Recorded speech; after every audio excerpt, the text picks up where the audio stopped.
Grimm's Household Tales, translated by Margaret Hunt, read by Paul Martin. This audiobook and its underlying text is in the public domain. Number 31. The Girl Without Hands. A certain miller had little by little fallen into poverty and had nothing left but his mill and a large apple tree behind it. Once when he had gone into the forest to fetch wood, an old man stepped up to him whom he had never seen before and said, "Why do you plague yourself with cutting wood? I will make you rich if you will promise me what is standing behind your mill." "What can that be but my apple tree?" thought the miller, and said, "Yes," and gave a written promise to the stranger. He, however, laughed mockingly and said, "When 3 years have passed, I will come and carry away what belongs to me." And then he went.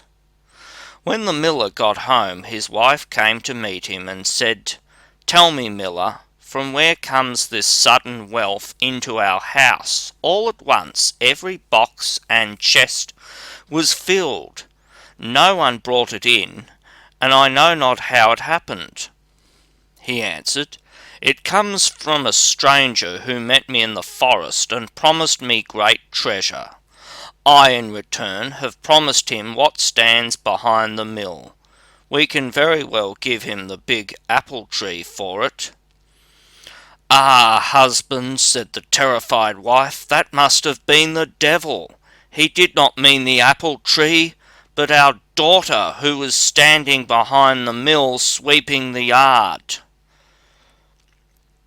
The miller's daughter was a beautiful, God-fearing girl who lived through the 3 years in piety and without sin. When therefore the time was over, and the day came when the evil one was to fetch her, she washed herself clean and made a circle round herself with chalk.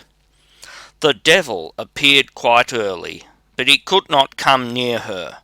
Angrily he said to the miller, "Take all water away from her, that she may no longer be able to wash herself, for otherwise I have no power over her." The miller was afraid, and did so. The next morning the devil came again, but she had wept on her hands, and they were quite clean.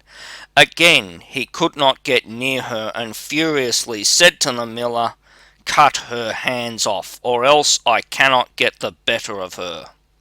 The miller was shocked and answered, "How could I cut off my own child's hands?" Then the evil one threatened him and said, "If you do not do it, you are mine, and I will take you yourself." The father became alarmed and promised to obey him. So he went to the girl and said, "My child, if I do not cut off both your hands, the devil will carry me away, and in my terror I have promised to do it. Help me in my need and forgive me the harm I do you." She replied, "Dear father, do with me what you will. I am your child."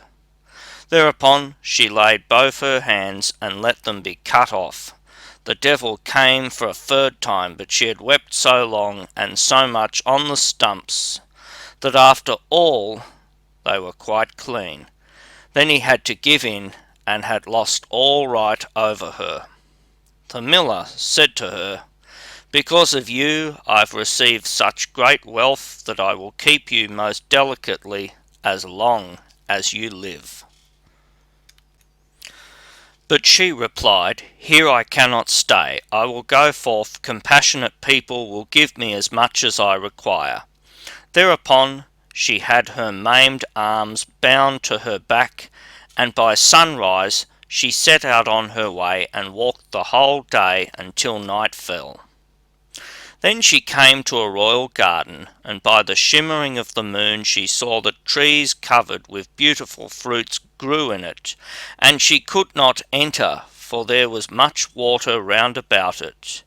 And as she had walked the whole day, and not eaten one mouthful, and hunger tormented her, she thought, "Ah, if I were but inside, then I might eat the fruit, else I must die of hunger." Then she knelt down, called on God the Lord, and prayed. And suddenly an angel came towards her, who made a dam in the water, so that the moat became dry, and she could walk through it. And now she went into the garden, and the angel went with her. She saw a tree covered with beautiful pears, but they were all counted. Then she went to them, and to still her hunger, ate one with her mouth from the tree, but no more.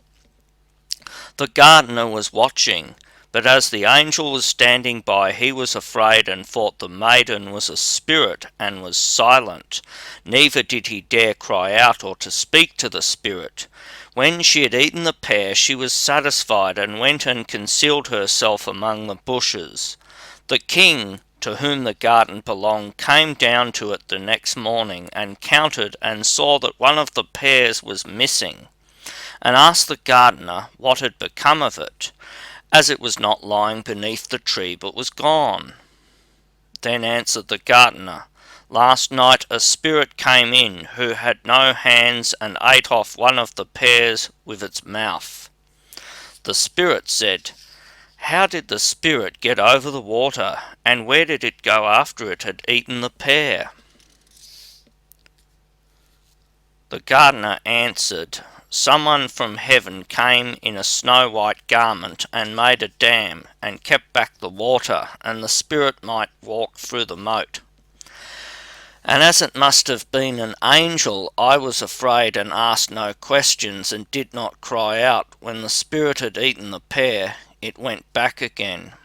The king said, "If it is as you say, I will watch with you tonight." When it grew dark, the king came into the garden, and brought a priest with him, who was to speak to the spirit. All three seated themselves beneath the tree and watched. At midnight the maiden came creeping out of the thicket, went to the tree, and again ate one pear off it with her mouth, and beside her stood the angel in white garments. Then the priest went out to them, and said, "Come you from heaven or from earth? Are you a spirit or a human being?" She replied, "I am no spirit, but an unhappy mortal, deserted by all but God." The king said, "Though you are forsaken by all the world, I will not forsake you." He took her with him into his royal palace, and as she was so beautiful and good, he loved her with all his heart, had silver hands made for her, and took her for his wife. After a year, the king had to go to war, so he placed his young queen in the care of his mother, and said, "If she is brought to bed, take care of her, nurse her well, and tell me of it once in a letter." Then she gave birth to a fine boy. So the old mother made haste to write and announce the joyful news to him. But the messenger rested by a brook on the way, and as he was fatigued by the great distance, he fell asleep. Then came the devil, who was always seeking to injure the good queen, and exchanged the letter for another, in which was written that the queen had brought a monster into the world. When the king read the letter, he was shocked and much troubled, but he wrote in answer that they were to take great care of the queen and nurse her well until his arrival. The messenger went back with the letter, but rested at the same place and again fell asleep. Then came the devil once more, and put a different letter in his pocket, in which it was written that they were to put the queen and her child to death. The old mother was terribly shocked when she received the letter, and could not believe it. She wrote back again to the king, but received no other answer, because each time the devil substituted a false letter, and in the last letter it was also written that she was to preserve the queen's tongue and eyes as a token that she had obeyed. But the old mother wept to think such innocent blood was to be shed, and had a doe brought by night, and cut out her tongue and eyes, and kept them. Then said she to the queen, I cannot have you killed, as the king commands, but here you may stay no longer. Go forth into the wide world with your child, and never come here again. The poor woman tied her child on the back, and went away with eyes full of tears.